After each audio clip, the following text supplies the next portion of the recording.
House Mafia with Ella, close sila. Kakaintindihan sila, normal sila minsan. Tsaka yun nga,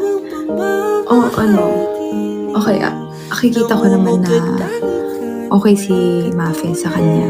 Kasi 'pag ayaw ni Mafe hindi siya masyadong magkuwento. Yun, hindi siya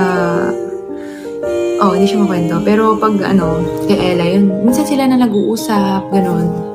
Ako, yun, sila nag-uusap, ganyan. Tsaka close sila. Tsaka yun nga, minsan sila na nga sabay naglalakad kasi nga ako ang bilis ko maglakad. Epal.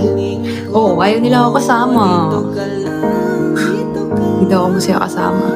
Tapos lagi siyang inaasar ni Mafe kasi kunyari 'pag magbabanggit ng pagkain si Ella DJ, tapos tatawanan siya kasi inaano siya ni Mafe na lagi siyang kumakain.